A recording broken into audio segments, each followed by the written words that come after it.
하겠습니다. 로마서 14장 17절 18절 말씀입니다. 하나님의 나라는 먹는 것과 마시는 것이 아니요 오직 성령 안에 있는 의와 평강과 희락이라. 이로써 그리스도를 섬기는 자는 하나님을 기쁘시게 하며 사람에게도 칭찬을 받느니라. 아멘. 자, 지난주의 말씀을 계속 이어서 말씀을 봅니다. 지난주의 말씀의 제목하고 똑같습니다. 하나님의 나라는 뭐라고요? 희락이라. 하나님의 나라는 희락이라. 그래서 지난주 이 기쁨에 대한 말씀을 나누면서 세상의 기쁨이 아닌 하나님이 주시는 기쁨에 대한 말씀을 나눴어요. 그런데 우리가 이 땅에 살아가다 보니까 기뻐하지 못하게 하는 우리의 발목을 잡는 것들이 많이 있다 그랬으면서 네 가지 말씀을 드렸어요. 첫 번째, 죄죠. 죄 짓고 기뻐할 수 없죠. 또 하나는 우리가 살아가면서 잘못된 인식을 가지고 살아간다. 꼭 우리가 최고가 되어야 된다든지 꼭 성공해야 된다든지 그렇게 생각하니까 우리는 최선에 대해서 만족하지 못하고 기뻐할 수 없다. 또 우리가 살아가면서 징계나 연단 때문에 기뻐하지 못한다. 하나님이 우리에게 징계를 주시는 것은 우리가 죄인됨을 깨닫게 함이고 우리가 다 잘못된 길 갖다 바르게 인도하기 위함인 것이고, 하나님이 우리를 연단하시는 이유는 우리의 믿음을 성장시키기 위함이고 우리에게 하나님의 것들을 더 부어주시기 원한 기회인 건데 우리가 그걸 생각하지 못하고 우리가 기뻐하지 못하는 인생을 삽니다 라는 말씀을 나눴습니다. 오늘은 그렇다면 기쁨이 넘치는 삶을 살기 위한 방법, 아니면 어떤 디딤돌, 뒤에서 등 떠밀어주는 힘, 그것에 대해서 말씀을 좀 나누어 보려고 하는 것입니다. 그 전에 먼저 생각할 것은요, 기쁨은 세상이 아니라 오늘 본문 말씀처럼 성령께서 우리 마음에 역사하셔서 맺게 되는 희락의 열매, 성령의 열매라는 것입니다. 그러니까 우리가 성령 충만함으로 말미암아 우리가 기뻐할 수 있습니다. 하나님은 그런 자마다 기쁨의 열매를 맺게 하시기 때문입니다. 그래서 내 의지로 되는 것이 아니라 성령께서 부어주셔야 우리가 참된 기쁨을 누리게 됩니다. 세상에서 얻는 것들이야 내 의지로 얻어서 기뻐할 수 있을지 모르지만 그것은 잠깐 변화무쌍한 쾌락에 더 이상 의미가 없습니다. 자, 이처럼 우리는 오직 성령의 능력으로 구원의 기쁨을 누리고 그러므로 말미암아 어떤 환난 가운데서도 기뻐할 수 있는 성숙한 그리스도인인 줄로 믿습니다. 우리가 원하는 기쁨이 잠깐의 고통을 억제해주는 진통제 역할을 하는 것으로 만족하면 안 됩니다. 우리가 원하는 기쁨은 정말로 영원히 우리에게서 고통을 없애주는 치료제 역할을 해야 되는 것입니다. 즉 우리가 원하는 기쁨은 진통제가 아니라 치료제를 원하는 거예요. 성령께서 기쁨을 주시는데 사용하는 방법은 어떤 방법이 있을까요? 여러분, 하나님께서 어떻게 위로하시던가요? 말씀을 통해서 위로하시죠. 성경 66권의 말씀을 통해서 하나님은 우리에게 기쁨이라는 것을 부어주십니다. 자, 로마서 15장 4절에 보니까 이런 말씀이 있습니다. 무엇이든지 전에 기록된 바는 우리의 교훈을 위하여 기록된 것이니 우리로 하여금 인내로 또는 성경의 위로로 소망을 가지게 함이니라 그랬습니다. 무슨 위로요? 성경의 위로로 소망을 가지게 하신다. 또 13절에 보면 소망이 하나님이 모든 기쁨과 평강을 믿음 안에서 너희에게 충만하게 하사 성령의 능력으로 소망이 넘치게 하시기를 원하노라. 하나님이 원천이에요. 기쁨의 원천은 하나님이시고요. 근데 하나님이 도구로 사용하는 게 있는데 뭐라고요? 말씀을 통해서 우리를 기쁨을 갖게 한다. 즉 말씀의 안위를 통해서 기쁨의 원천이신 하나님께서 우리에게 기쁨과 평강이 넘치게 해주시는 거라는 말이죠. 예를 들어보면 혹시 우리가 징계를 받는다고 생각한다면 히브리서 12장 6절 말씀에 주께서 그 사랑하시는 자를 징계하신다는 말씀으로 위로를 받아요. 그래, 내가 지금 이런 어려운 가운데 있는 거 주님이 오히려 나를 사랑하시기 때문이야. 그래서 내가 바른 길로 가라고 하나님이 나에게 채찍질도 하시고 훈계도 하시는 거야. 혹시라도 내가 좀 심하다고 여겨지는 연단 가운데 있다면 욥처럼, 그럼 10편 50편 15절입니다. 환난 날에 나를 부르라. 내가 너를 지키리니 내가 영화롭게 하리라. 할렐루야. 환난 날이 되면 그냥 아이고 힘들어 하지만 말고 하나님 앞에 기도하라. 하나님이 우리를 지켜주시고 영화롭게 되게 한다.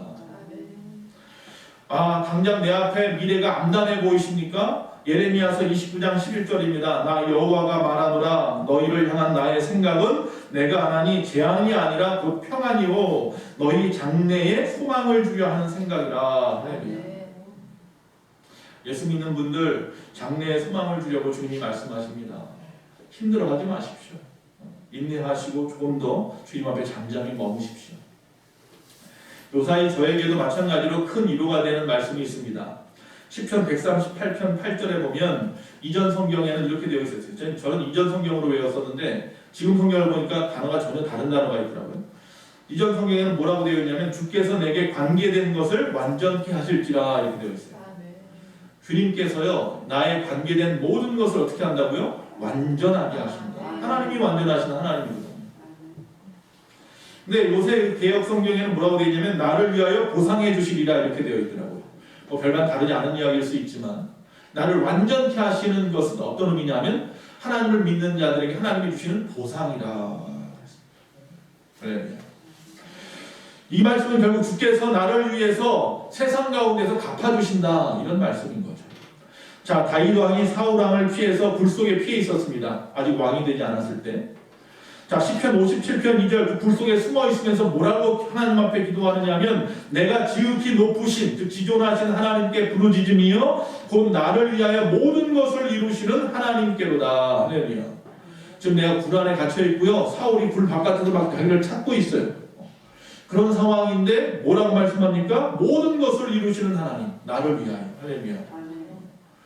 그런 믿음 가지고 살아가는 거예요. 당장 내 눈앞에 보이는 모든 상황들이 내가 당장 정말 등불 앞에 바람 앞에 있는 등불 같은 풍전등화 같은 상황일지라도 뭐라고요? 하나님께서 완전히 하실 거야. 하나님이 나를 도우실 거야. 하나님이 나와 함께 하실 거야 라고 하는 믿음으로 살아가는 거죠. 하나님께서는 우리의 삶에 이처럼 개입하셔서 우리를 보존하시고 우리를 보호하신다는 사실을 늘 어떻게 해야 돼요? 자각하며 살아야 합니다. 그러면 우리 안에 걱정, 근심 대신 기쁨과 감사가 넘칠 줄로 믿습니다.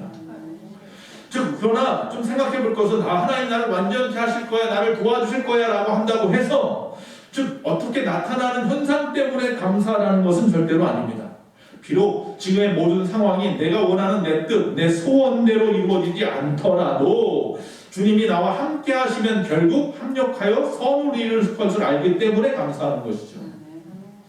성령께서 이 말씀들을 사용하셔서 오늘 하나님의 말씀들을 사용해서 우리를 갖다가 안위하게 하는 방법인데 그러나 중요한 사실은 이 말씀이 나에게 적용되려면요 우리는 두 가지를 지어서는 안 됩니다. 끊임없이 성경에 나와 있는 말씀 속에 나와 있는 방법 기도해야 됩니다.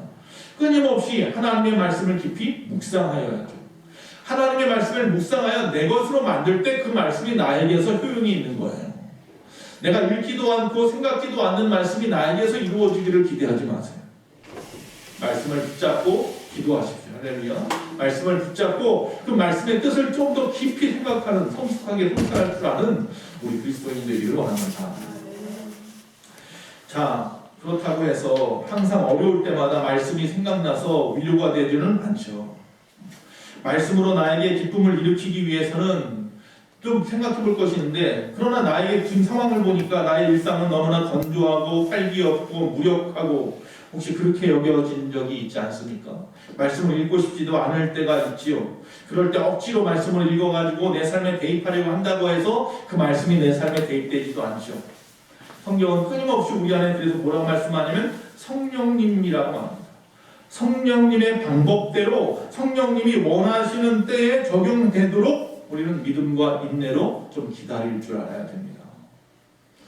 힘들어요. 당장 무엇인가 이루어지기 원해요. 하나님 말씀해주세요. 말씀해주세요. 이러지 마시고 오늘 제가 말씀 읽기 전에 예배 처음 시작할 때 기원의 말씀으로 읽었던 것처럼 여호와 앞에 좀 잠잠히 머물 줄 아는 그 말씀이 나에게 적용될 때까지 인내할 줄 아는 그런 그리스도인이 되어야 합니다. 세상에는 사실 우리보다 더 어려운 상황에 처하신 분들이 많이 있습니다. 나만 아픈 것 같지만 세상에는 나보다 더 아프신 분들도 많이 있습니다. 근데 그분들을 가만히 보면 다 그분들 나름대로 그분들의 방법으로 잘 살아가고 계시다는 사실입니다.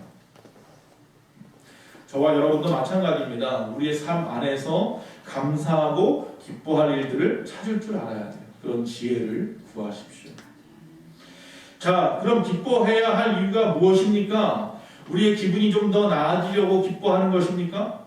그 이유는 하나님은 신실하시며 사랑이 하나님이심을 세상에 드러냄으로 말미암아서 하나님께 영광을 돌리는 것이기 때문입니다. 여러분이 기뻐하시는 것을 통하여 하나님이 영광 받으신다는 이야기입니다. 그 말씀을 좀 이따가 더 나누도록 하겠습니다. 자, 기쁨의 삶을 살 수 있는 좀 구체적인 방법, 디딤돌. 그 말씀 첫 번째, 죄를 자백하라는 겁니다. 할렐루야. 죄를 자백하고 버리면 기뻐집니다. 자, 죄 때문에 기쁘지 않다고 지난주에 말씀을 드렸으니 그 방법은 뭐예요? 그 죄를 찾아서 버리면 돼요. 자, 우리 안에는 죄와 이 죄책감이 우리의 이 기쁨을 빼앗아가는 걸림돌인데 그 예를 들었었습니다. 시편 32편 3절과 4절 말씀, 다윗이 우리아의 아내 밧세바에게 범죄하고 나서 이 죄책감 때문에 시달리면서 어떻게 고백을 했느냐 하면 이렇게 고백을 합니다. 기쁨이 없어진 그가 이렇게 말합니다. 내가 입을 열지 아니할 때에 종일 신음하며 내 뼈가 쇠하였도다. 주의 손이 주야로 나를 누르시오니 내 진액이 빠져서 여름 가뭄에 마름같이 되었나이다. 셀라. 자, 내가 입을 열지 아니할 때라고 했습니다. 즉 하나님 앞에 회개기도 하지 않았을 때, 하나님 앞에 내가 죄인이라고 고백하지 않았을 때, 그 죄를 숨기고 있을 때, 그 죄책감에 눌려 있을 때 어땠다고요? 내 뼈가 쇠하는 것 같았어요. 주야로 내가 짓눌리는 것 같아요. 그래서 내 진액이 다 빠지는 것 같아요. 여름 가뭄에 마름같이 되었어요.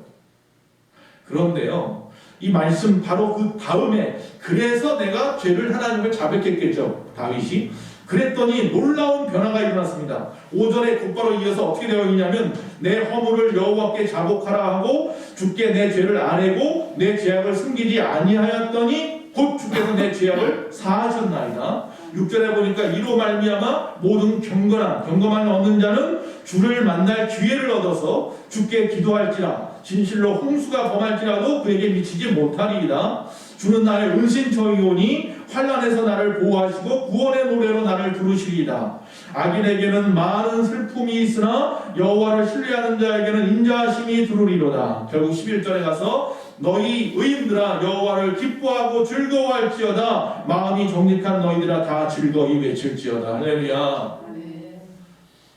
내가 하나님 앞에 아뢰지 않고 가지고 있던 이 죄 때문에 진액이 많은 것 같았는데 이거 하나님 앞에 다 아뢰고 났더니 우리 안에 어떤 것도 엄습하지 못하도록 나를 보호하시고 내 안에 하나님의 그 사랑으로 두르시더니 결국은 여호와로 말미암아 기뻐하며 즐거워하게 되었다. 할렐루야. 즉 하나님의 끝없는 용서하심, 그것을 우리가 뭐랄까요? 만나게 되고요, 경험하게 되는 거예요. 죄를 찾아서 버려야 합니다. 두 번째, 우리가 하나님 앞에서 더 기뻐하기 원한다면요, 하나님만 신뢰하라라는 겁니다. 앞에서 말씀드렸습니다. 로마서 15장 13절에 하나님을 의뢰할 때에 하나님께서는 모든 기쁨과 평강을 넘치게 하신다. 분명히 이렇게 말씀했습니다. 믿으십니까? 아멘. 로마서 8장 28절 앞에서 또 말씀한 그 말씀입니다. 우리가 알거니와 하나님을 사랑하는 자 곧 그의 뜻대로 부르심을 입은 자들에게는 모든 것이 합력하여 선을 이루니. 할렐루야. 이 말씀은요, 우리가 믿든지 안 믿든지 항상 상관없이 불변하는 진리인 줄로 믿습니다. 합력하여 선을 이루시는 하나님. 즉 우리의 마음에 따라서 그분의 계획이 좌지우지되지 않는다는 것입니다. 하나님이 정하시는 것은 분명히 이루시는 분이라는 사실입니다. 이 말씀이 우리에게 위로가 되고 기쁨이 되느냐는 전적으로 우리가 그 말씀을 믿느냐 믿지 않느냐에 달려 있습니다. 전적으로 믿으셔야 합니다. 할렐루야. 합력하여 선을 이루시는 하나님. 지금의 내 아픔과 고통과 슬픔을, 이 걱정을 하나님께 맡기면, 내 모든 죄된 것을 하나님 앞에 고백하면 하나님이 모든 것을 합력하여 선을 이루시는 분이구나. 하나님은 욥에게 고난의 이유에 대해서 아무런 설명도 없이 고난을 부었습니다. 자식도 잃었고 모든 가축도 잃어버리고 아내도 도망가고 친구들은 와서 너 죄지어서 그렇다고 끊임없이 그를 갖다 힘들게 만들었습니다.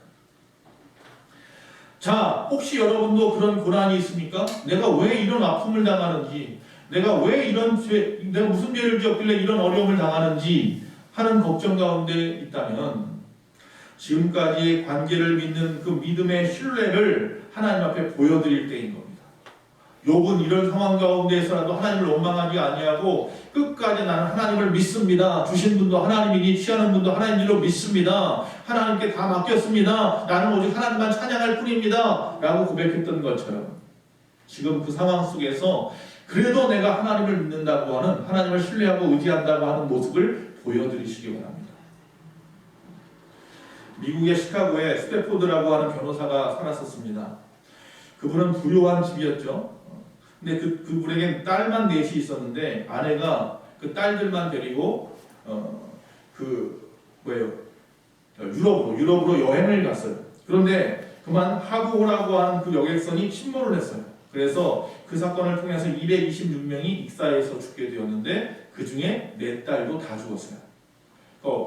부인만 살아남았어요. 나중에 그 남편과 그 아이들이 죽은 그 차이탄 그 바다에 찾아갔어요.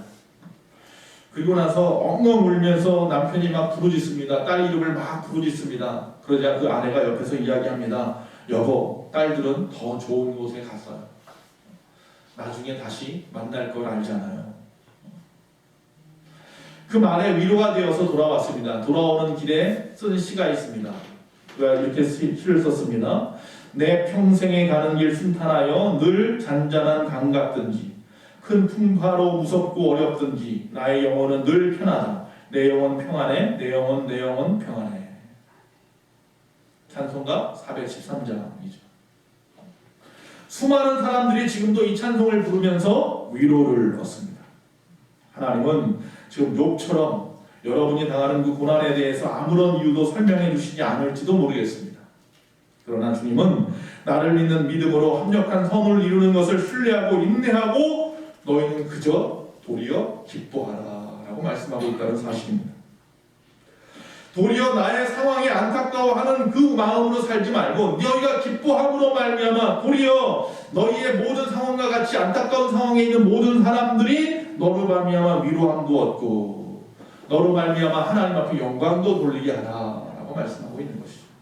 세 번째, 우리의 기쁨을 더 가증하려면 어떤 그 힘을 더 얻으려면 원동력을 얻으려면 장기적인 안목을 가져야 합니다. 장기적인 안목. 무슨 요새 불고 있는 주식이나 부동산 투자 이야기가 아닙니다. 성경은 항상 기쁨의 초점을 지금 당장 무엇을 먹을까 무엇을 마실까에다 초점 두라고 말씀하지 않고요. 마지막 때 그 영광의 날에다가 두라봅니다. 즉 예수 그리스도 안에서 받을 영원한 그 기업의 소망에다가 너희의 모든 기쁨의 초점을 맞추어 두면 지금 그 엄청난 기쁨을 바라보면서 달려가는 상황에 넘어질 수도 있고 힘들 수도 있고 다칠 수도 있지만 이것 때문에 좌지우지되고 그것 때문에 가던 길을 멈추거나 그러지 않을 것이라는 거예요. 좀 멀리 바라봐야 됩니다. 그래서 지난주에 그런 말씀을 드렸습니다. 예수님께서 누가복음 10장에 보니까 제자들을 갖다 둘씩 짝을 지어서 전도를 보냈는데 그들이 갔다 와서 뭐 했다고 그래요? 와, 우리가 예수님의 이름으로 기도했더니 귀신도 다 쫓아났습니다. 그러면서 막 기쁨으로 자랑스럽게 이야기를 하니까 예수님께서 그래 잘했다 박수 치는 게 아니라 오히려 정색을 하시면서 그들에게 말씀하기를 그 누가복음 10장 20절에 그러나 귀신들이 너희에게 항복한 것으로 기뻐하지 말고 너희의 이름이 하늘에 기록된 것으로 기뻐하라. 그래요. 지금 당장 나타난 어떤 성공, 이 성공이라는 것은 쉽게 변하는 거거든요. 로또를 갖다가 딱 했더니 1등이 됐어요. 몇십억을 얻었어요. 성공했죠. 라고 생각하지만 그것 때문에 오히려 가정이 파탄되고 어려움 당하는 사람이 더 많잖아요. 당장 내 눈앞에 어떤 성공이 정말 성공인가요? 맞나요? 그게 진정한 성공 맞습니까? 그런 것 때문에 기뻐하지 말고 오히려 기쁨의 근거 이유는 하늘에 너희의 이름이 기록된 것 가지고 기뻐하라. 너희가 그리스도인이 된 것으로 기뻐해라. 너희가 결국 나중에 죽으면 천국 갈 걸 가지고 기뻐해라. 그게 기쁨의 근원이 되어야 된다. 그래야 세상에 어떤 일 가지고 힘들어서 어렵다고 짜증내고 불평내면서 오히려 넘어지고 그러지 않는다.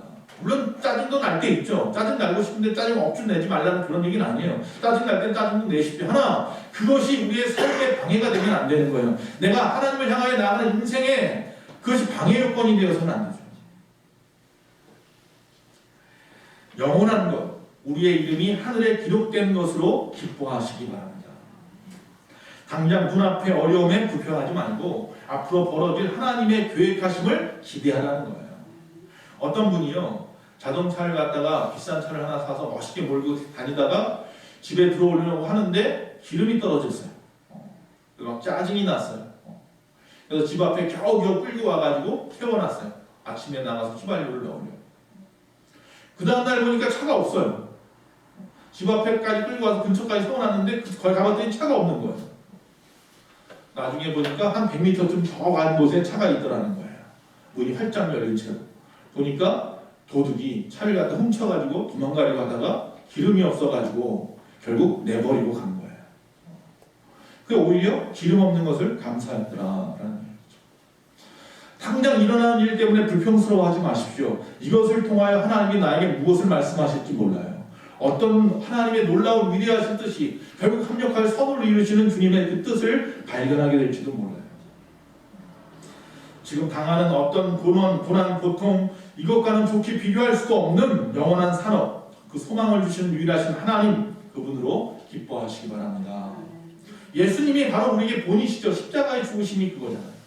히브리서 12장 2절, 저는 그 앞에 있는 즐거움을 위하여 십자가를 참으사 부끄러움을 개의치 아니하시더니 하나님 보좌 우편에 앉으셨느니라. 할렐루야. 그분이 하나님 보좌 우편에 앉기 위하여서 십자가에 지신 것은 아니에요. 우리를 살리기 위해서 십자가를 지셨지만 그 고난과 고통은 엄청난 것이란 말이에요. 그가 정말 겟세마네 동산에서 제발 이 고난의 잔을 좀 피하고 싶다고까지 하나님 앞에 이 땀방울이 핏방울이 되도록 모세혈관이 터지도록 간절하게 기도했는데, 그러나 결국 그 수치의 십자가를 질 수밖에 없었고, 우리 때문에.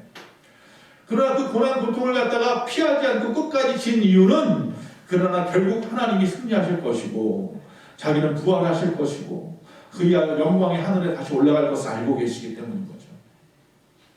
여러분 좀 장기적을 바라보시고 당장 눈앞에 문제 가지고 우리의 삶에 항상 우울함에 빠져서 살지 마시기 바랍니다. 네 번째, 기쁨에 대한 디딤돌이 있습니다. 바로 범사에 감사하는 것입니다. 노르웨이 속담에 보면 감사하는 마음에는 사탄이 씨를 뿌리지 못한다, 그런 말이 있답니다. 그 이야기는 어떤 얘기냐면, 사탄이 하루는 지상에 내려와서 각 도시마다 창고를 만들어 놓고 거기에 미움, 슬픔, 증오, 시기, 질투, 거짓, 눈물, 고통 이런 씨앗을 갖다 가득 채워놨대요. 그러고 나서 세상에다가 막 뿌리기 시작했대요. 근데 모든 도시마다 이게 잘 뿌려져서 막 싹이 나고 말이죠. 열매를 맺어가지고 도시마다 미움이 넘치고 슬픔이 넘치고 증오가 넘치고 막 그러는데 한 도시만 싹을 못 피더라는 거예요. 가만히 생각해보니까 그 도시의 이름이 기쁨이더라. 기쁨. 할렐루야. 기쁨이 넘치는 삶을 사는 자들, 감사가 넘치는 삶을 살아가는 사람들에게는 세상의 어떤 것도 그를 갖다가 어떻게 건드릴 수도 없어요. 살다 보면 즐거울 때도 있고 슬플 때도 있기 마련이라고 분명히 말씀드렸습니다. 여러분만 아픈 거 아니에요. 여러분만 슬픈 거 아니에요. 그런데 중요한 것은 어느 때든지 항상 감사할 수 있으면 된다는 것이에요. 환경에 의해서 지배받는 감사가 아니라 어떤 환경, 어떤 어려운 환경 가운데서라도 감사할 수 있는 능력을 좀 길러나가야 된다는 거죠. 행복하니까 감사하십니까? 감사하면 행복해지는데요. 할렐루야. 행복할 때만 감사하면 우리가 얼마나 감사하겠습니까마는 모든 것을 감사해 보시면 모든 것이 결국 다 행복해진다는 사실을 잊어버리지 마십시오. 어떤 분이 그런 이야기를 하더라고요.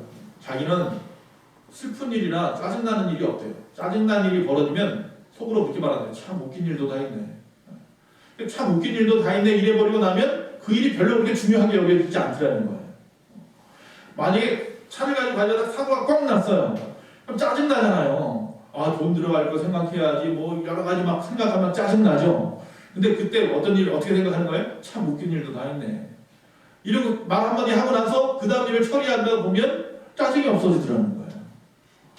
생각하기 나름이에요. 세상 사람도 자기만의 방법을 찾아서 짜증을 버리고 기뻐하려고 하는데, 할렐루야. 우리 예수 믿는 사람들도 마찬가지로 기뻐하는 마음으로 살아가려고 노력했으면 좋겠어요. 대접받는 일에 익숙하면 또한 감사할 수 없습니다. 그래서 우리가 늘 겸손해야 하는 것이고 우리가 늘 섬김의 본으로 살아가야 하는 줄로 믿습니다. 어느 이발사가 자기 마을에서 애쓰고 수고하는 분들을 생각해봤대요. 그랬더니 셋을 생각했어요. 한 분은 경찰관이고 한 분은 목사님이고 한 분은 정치하는 시장님이에요. 그런데 이분들에게 내가 해줄 수 있는 게 이발소니까 공짜로 이발을 해줘야겠다. 그래서 여러분들이 우리 그 이발소에 찾아오면 제가 공짜로 이발을 해드릴게요 약속을 했어요. 그리고 나서 정말 이발을 해드렸어요. 그랬더니 경찰관은 오다 가다 들러서 별일이 없는지 묻기도 하고 만나면 인사도 해줘요. 그러니까 얼마나 든든해요. 경찰이 빽이 생긴 거예요. 또 목사님은 늘 생각날 때마다 기도한다 그러고 항상 인사해주고 감사의 편지까지 써줬어요. 너무 감사하죠. 근데 이 시장님은 항상 매일같이 1차로 와가지고 앞에 서 있는 거예요. 매일같이 머리 깎는다. 머리 다듬어 달라. 여러분, 과거의 고통에서 건져주신 그 하나님께서 현재의 고통에서도 함께 하시는 줄로 믿습니다. 현재의 고통에 함께 하시는 그 하나님께서 앞으로 더 큰 은혜가 넘치게 하실 줄로 또한 믿습니다. 그러면 대접받는 일에 익숙해 하지 마시고요. 그냥 겸손하게 오히려 섬김의 도를 보이면서 기쁨으로 살아가시는 저와 여러분 되시기 바랍니다. 자, 오늘 기쁨에 대한 말씀을 나눴는데 이 기쁨이라고 하는 것, 이 기쁨을 누리는 삶을 살게 되면요, 이 기쁨이 우리에게 가져다주는 효과가 있어요. 어떤 효과를 가지냐, 이게 기쁨의 열매겠죠. 첫째는 뭐냐면 하나님이 기뻐하셔요. 우리가 기쁘면 뭐라고요? 하나님이 기뻐하시는 효과가 있어요. 하나님을 기쁘시게 하라고 그러잖아요. 여러분이 어떤 방법을 통해서 하나님을 기쁘시게 하겠어요? 하나님 앞에 헌금을 몇 억씩 갖다 드리면 하나님이 기뻐하실까요? 하나님은 그 돈에 대한 아무런 의미도 없어요. 세상을 창조하신 분이 뭐, 그럼 하나님 앞에 내가 죽도록 정말 어떻게 충성을 하면 하나님이 기뻐하실까요? 하나님을 기쁘시게 하는 아주 귀한 방법, 아주 쉬운 방법이 하나 있는데 뭐예요? 내가 기쁘면 하나님은 저절로 기뻐하신다는 사실이에요. 왜 그래요? 하나님이 우리의 목이기 때문에 아버지시거든요. 여러분, 자식이 웃는데 부모가 화내는 사람은 없어요. 자식이 웃으면 부모도 웃는 거예요. 자식이 기쁘면 부모도 기뻐요. 자식이 울면 부모도 우는 거예요. 자식이 걱정하고 있으면 부모도 괜히 걱정되는 거예요. 왜 그러지?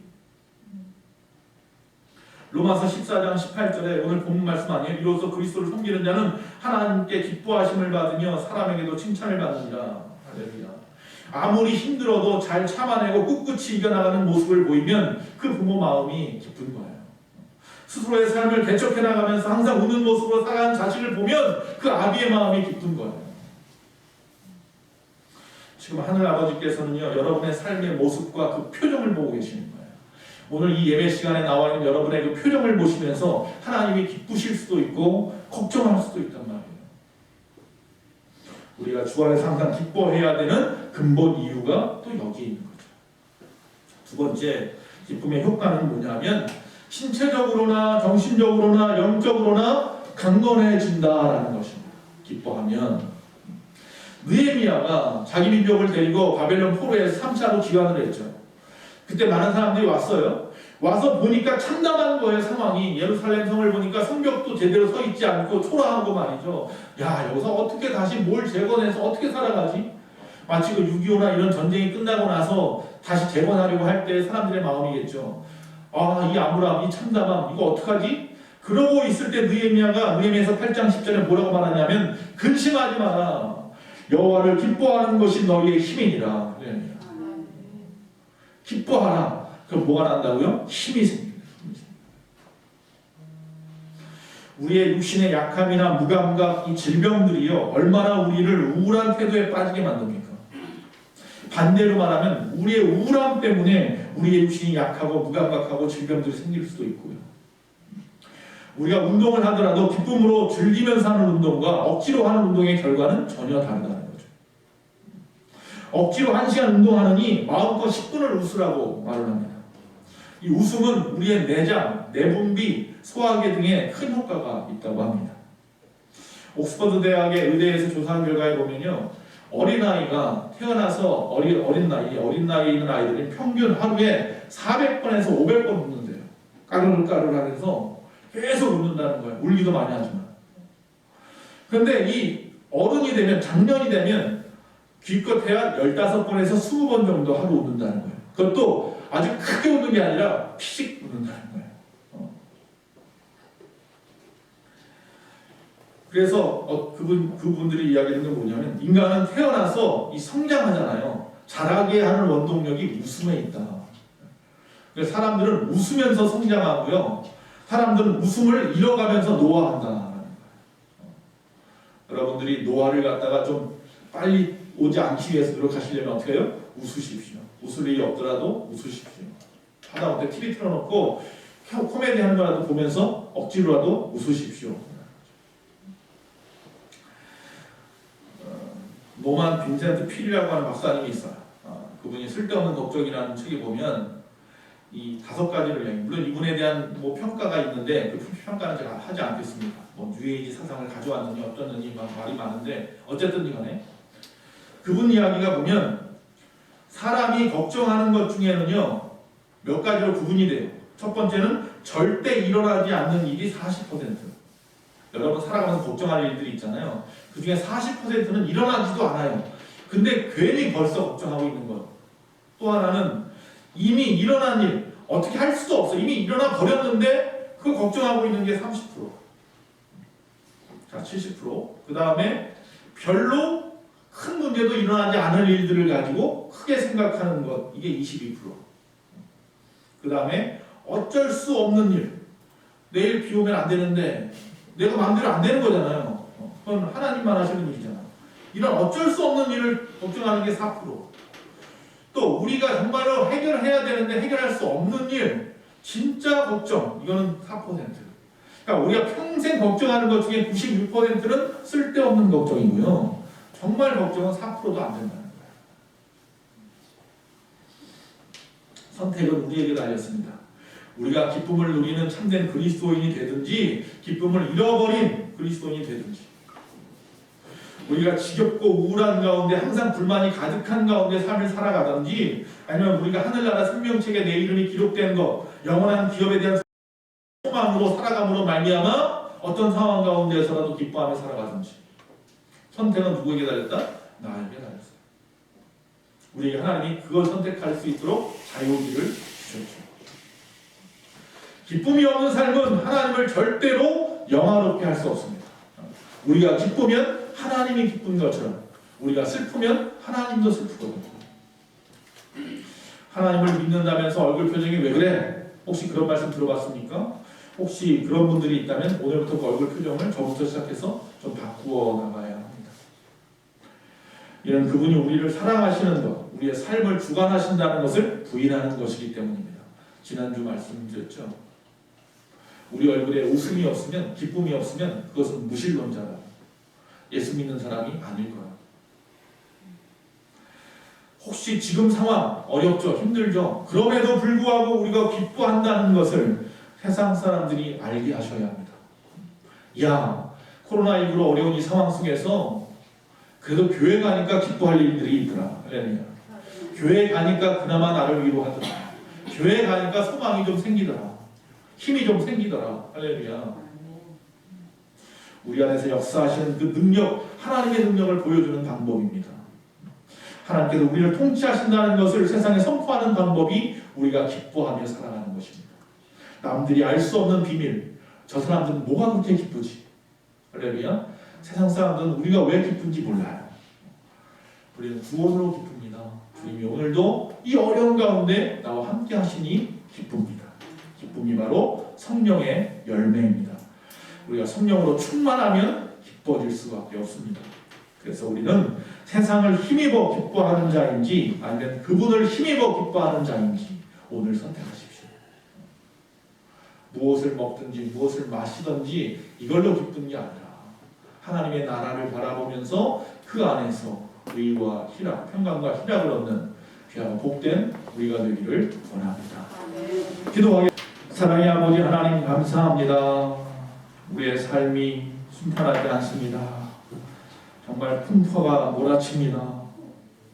어떤 어려움이 있더라도 아버지 하나님 내 영혼만큼은 평안케 하시고 하나님으로 만족하며 기뻐할 줄 아는 우리가 되게 하여 주시옵소서. 하나님을 기쁘시게 하는 가장 쉬운 방법이 우리가 이 땅에서 기뻐함으로 사는 것인 줄로 믿습니다. 아버지 하나님, 우리의 삶 가운데서 참된 희락이 저 하늘의 것을 바라보면서 늘 넘쳐나게 하여 주시옵소서. 하나님 함께 하심으로 합력하여 성을 이룬다는 사실을 잊지 않게 하여 주시옵소서. 이 시간도 하나님 앞에 주일을 맞이하여 주님 앞에 나와 주일 헌금을 드렸습니다.